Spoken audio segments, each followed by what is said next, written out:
Hello बच्चों, आप सभी का स्वागत है आपके अपने YouTube channel success will be yours में। और बच्चों, आज की इस क्लास में हम 10th क्लास के सब्जेक्ट साइंस की वर्कशीट नंबर 21 के विषय में अध्ययन करेंगे। और बच्चों, इस वर्कशीट का टॉपिक है एसिड्स, बेसिस एंड सॉल्ट्स। तो आइए बच्चों, शुरू करते हैं आज की क्लास। बच्चों, इस क्लास में आपको बताया गया कि किस प्रकार एसिड्स या फिर बेस पानी के साथ रिएक्ट करते हैं। बच्चों, all acids generate H ion और H3O plus ion, जिसे कहा जाता है hydronium ion, when they react with water। बच्चों, पिछली क्लासेस में मैंने आपको बताया हुआ है कि जब भी एसिड पानी के साथ रिएक्ट करता है तो एसिड अपने H आयन उस एक्वस सॉल्यूशन में रिलीज कर देता है। अर्थात जितने भी एसिड्स होते हैं, आप सभी जानते हो, हर एसिड में हाइड्रोजन होता है और हर एसिड के हाइड्रोजन आयन एक्वस सॉल्यूशन के साथ, मींस जब पानी के साथ कोई भी एसिड रिएक्ट करता है तो जो एक्वस सॉल्यूशन होता है उसमें वो अम्ल या वो एसिड अपने H आयन रिलीज़ कर देते हैं। और जल के साथ, मींस पानी के साथ H2O के साथ ये H ion, hydrogen ion react करके बना देता है hydronium ion, H3O plus ion, जिसे कहा जाता है हाइड्रोनियम आयन। राइट। तो यहाँ पर बच्चों एक बहुत अच्छा एग्जाम्पल भी दिया गया है कि हाइड्रोक्लोरिक एसिड को जब वाटर के साथ रिएक्ट करवाया जाता है तो हाइड्रोक्लोरिक का H आयन रिलीज हो जाता है और वाटर के साथ रिएक्ट करके बना देता है H3O प्लस आयन, जिसे कहा जाता है हाइड्रोनियम आयन। और यही बात बच्चों मैंने आपको बताई। यहाँ पर एक इंटरेस्टिंग बात बच्चों क्या देखने को है कि पानी की एब्सेंस में, means in absence of water, कोई भी एसिड अपना हाइड्रोजन आयन रिलीज़ नहीं करता।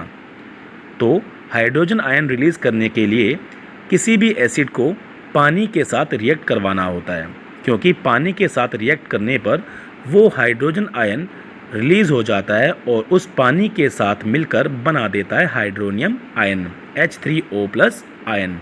राइट। तो बच्चों, पानी की एब्सेंस में कभी भी कोई एसिड अपना हाइड्रोजन आयन रिलीज़ नहीं करेगा। सो हाइड्रोजन आयन जब रिलीज़ हो जाता है पानी की उपस्थिति में, इन प्रेजेंस ऑफ वाटर, जब हाइड्रोजन आयन उस एसिड में से रिलीज़ हो जाता है तो क्या होता है, hydrogen ion can not exist alone. जो हाइड्रोजन आयन रिलीज़ हुआ उस एसिड से, वो कभी भी अकेले एग्जिस्ट नहीं करता, लेकिन पानी के साथ रिएक्ट करके, means when they combine with water molecule, they form hydronium ion, H3O plus ion. Thus, hydrogen ion must always be shown as H ion और hydronium ion, H3O plus ion। और बच्चों यहाँ पर एक चीज़ और देखिए कि जो H आयन रिलीज़ हुआ था उस एसिड में से, तो वो H आयन उस पानी के साथ रिएक्ट करके उसने बनाया H3O प्लस आयन। और यही बात बच्चों मैंने आपको यहाँ बताई थी। राइट। तो अब बात करेंगे बच्चों बेसिस की। अभी तो हमने बात की थी एसिड्स की, जब पानी के साथ एसिड रिएक्ट करता है तो क्या होता है। उसी तरह बच्चों जितने भी बेसिस होते हैं वो पानी के साथ रिएक्ट करके OH ion, hydroxide ion release कर देते हैं उस एक्वस सॉल्यूशन में। राइट। और जितने भी बेसिस वाटर सोल्यूबल होते हैं उनको कहा जाता है एल्कली। ये बहुत इंपॉर्टेंट क्वेश्चन बनता है बच्चों और पेपर में बहुत बार पूछा जाता है। यहाँ पर बच्चों आपको एग्जाम्पल दिए गए पोटेशियम हाइड्रोक्साइड का, KOH, जब पानी की उपस्थिति में, मीन्स जब पानी की प्रेजेंस में KOH को ट्रीट करवाया जाता है तो पोटेशियम हाइड्रोक्साइड अपने OH आयन रिलीज़ कर देता है उस एक्वस सॉल्यूशन में। और बच्चों इसी तरह मैग्नीशियम हाइड्रोक्साइड को भी जब पानी की प्रेजेंस में रिएक्ट करवाया जाता है तो भी वो अपने OH आयन रिलीज़ कर देता है उस एक्वस सॉल्यूशन में। तो बच्चों यहाँ आपने देखा कि किस प्रकार एसिड पानी के साथ रिएक्ट करके अपना हाइड्रोजन आयन रिलीज़ करते हैं और वो हाइड्रोजन आयन पानी के साथ दोबारा रिएक्ट करके बना देते हैं हाइड्रोनियम आयन। और बच्चों जितने भी बेसिस होते हैं वो पानी के साथ या वाटर के साथ ट्रीट करके OH आयन रिलीज़ कर देते हैं। राइट। तो एसिड क्या करते हैं, H आयन रिलीज़ करते हैं और बेसिस क्या करते हैं, OH आयन रिलीज़ करते हैं। राइट। तो चलिए बच्चों अब हम बात करेंगे what happens when water is mixed with acid और बेसिस। बच्चों यहाँ तो आपने रिएक्शन देख लिए कि जितने भी एसिड्स हैं पानी के साथ वो रिएक्ट करते हैं तो क्या होता है। और जितने भी बेसिस हैं वो जब पानी के साथ रिएक्ट करते हैं तो क्या होता है। लेकिन बच्चों एक्चुअल में होता क्या है, what happen when water is mixed with acid and basis.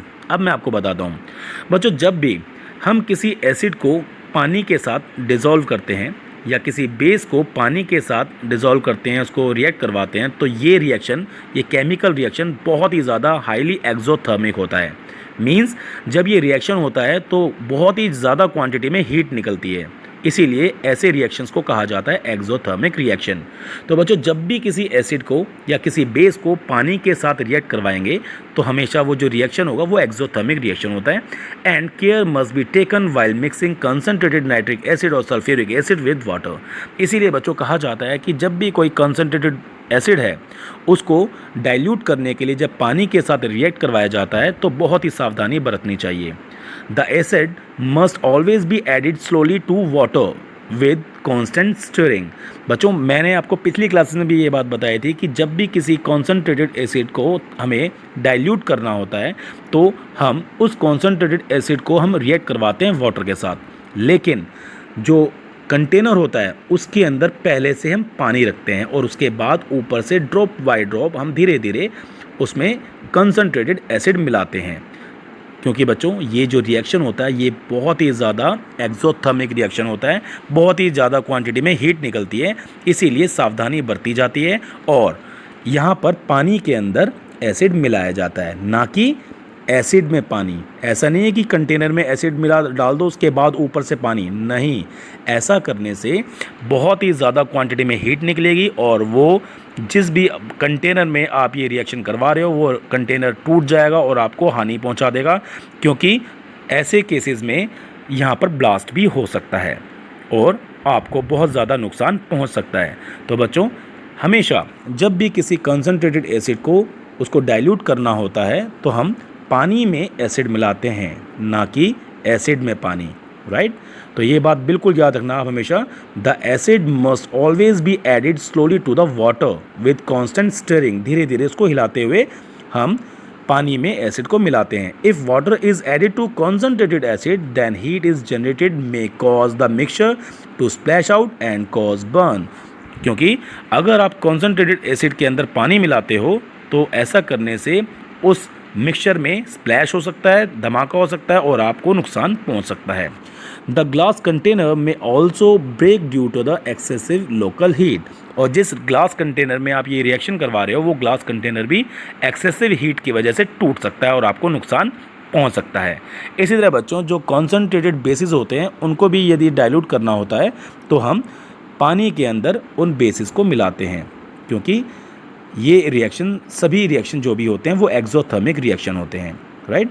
So mixing an acid or base with water result in decrease in the concentration of ions means H3O ion और OH आयन। बच्चों जब हम कभी भी किसी concentrated acid को या concentrated base को जब हम पानी से ट्रीट करवाते हैं तो उससे उन एसिड और बेसिस की कॉन्सेंट्रेशन कम हो जाती है। उनकी कॉन्सेंट्रेशन क्या होती है बच्चों, उनके H आयन और उसके OH आयन। एसिड के बच्चों हम बात करेंगे तो H आयन्स होते हैं जो कि पानी के साथ मिलने के बाद हाइड्रोनियम आयन बना देते हैं, और अगर बेसिस की बात करेंगे तो उसके पास होते हैं OH आयन। तो जब भी हम किसी कॉन्सेंट्रेटेड एसिड या कॉन्सेंट्रेटेड बेस को जब रिएक्ट करवाते हैं वाटर के साथ तो उनकी कंसंट्रेशन में कमी आ जाती है और वो हो जाते हैं dilute. So such process is called dilution and acid and bases is said to be diluted.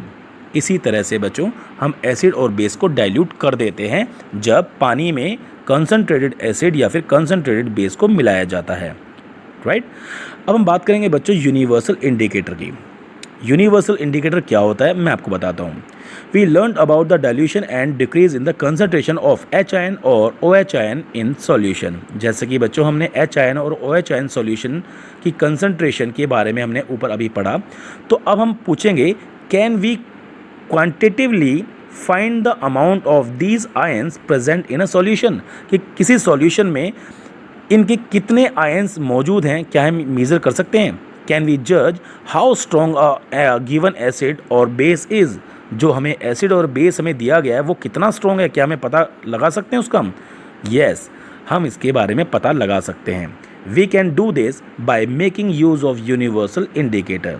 Universal indicator के यूज़ से हम बता सकते हैं कि जो दिया हुआ एसिड है या बेस है वो कितना स्ट्रॉन्ग है या कितना वीक, या फिर हम कहें कि उनमें कंसंट्रेशन ऑफ एच आयन या ओ एच आयन ज़्यादा है या कम, क्योंकि जितना स्ट्रॉन्ग एसिड होगा उसके ही एच आयन उतने ही ज़्यादा वो रिलीज़ करेगा, और जितना ज़्यादा स्ट्रॉन्ग बेस होगा वो एक्वस सॉल्यूशन में उतने ज़्यादा ही ओ एच आयन रिलीज़ करेगा। तो बच्चों, जो एसिड सबसे ज़्यादा एच आयन रिलीज़ करता है उसको हम कहते हैं कॉन्सेंट्रेटेड एसिड, और जो एक्वस सॉल्यूशन में जो एसिड अपने एच आयन बहुत कम मात्रा में रिलीज़ करता है उसे हम कहेंगे डाइल्यूट एसिड, राइट। और ये चीज़ हमने यहाँ सीख ली थी।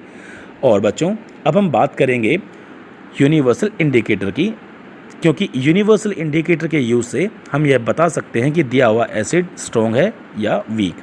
तो ये क्या होता है बच्चों, यूनिवर्सल इंडिकेटर?